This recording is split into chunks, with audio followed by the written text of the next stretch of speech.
A common misconception that a lot of players have is that they think they need to follow through on every single shot, and that's simply not true.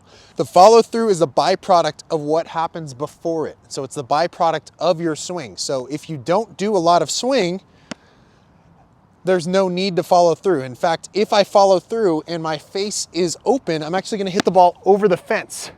Now, when I start doing more swing, for example, on a topspin forehand, then I'm naturally going to follow through because I'm generating enough speed to cause that to happen. When I slice the ball, for example, I'm not generating a lot of speed from the paddle, so I'm not going to follow through. It's natural for me to just stop my swing somewhere in this area.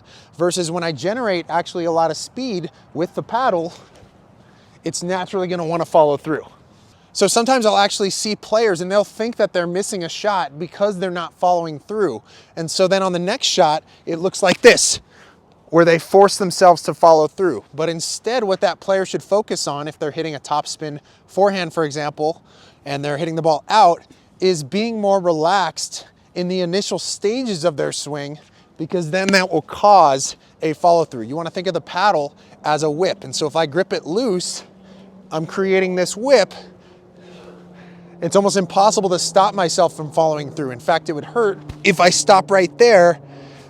My whole arm tightens up because I've generated a lot of speed. So if I'm relaxed, I'm naturally gonna follow through and I don't even have to worry about it. And so I want you to think about this the next time you play. The follow through should occur naturally. You shouldn't have to think about it. If you generate enough speed with the paddle before contact, you're naturally going to follow through if you're in a relaxed position.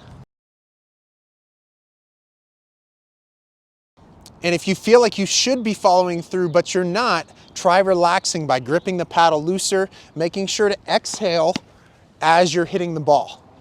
And one of the beautiful things about racket sports is it's not one size fits all. You're gonna run into situations where you need to be able to hit a topspin shot, but in different ways. So if I'm hitting a soft topspin, maybe my opponent's at the net, and I don't generate a lot of speed on it, notice that I don't really follow through on that shot because I didn't generate a lot of speed before contact. Whereas if I'm hitting a more aggressive topspin, then I'm definitely going to follow through because I'm generating all that extra speed.